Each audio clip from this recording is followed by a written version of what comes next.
Syedaralun, kebutuhan bahan pokok di Pasar Lambaru, Aceh Besar mengalami penurunan di pekan ketiga bulan Agustus 2022. Seperti halnya cabai rawit yang saat ini berkisar di harga Rp60.000 hingga Rp70.000 per kilogram. Hal tersebut juga berlaku pada bawang merah dan bawang putih. Raul, seorang pedagang di Pasar Lambaru kepada Serambi On TV, pada Senin 15 Agustus 2022 mengatakan sejumlah harga komoditas pangan mengalami penurunan termasuk diantaranya cabai rawit.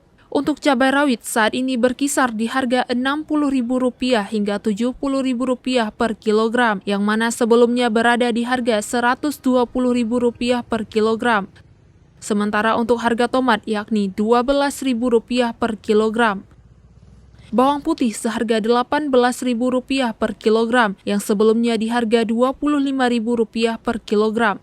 Bawang merah seharga Rp80.000 hingga Rp90.000, yang sebelumnya berkisar antara Rp100.000 hingga Rp150.000 per kilogram. Dari Banda Aceh, Tasya Mazulfa, Serambi On TV.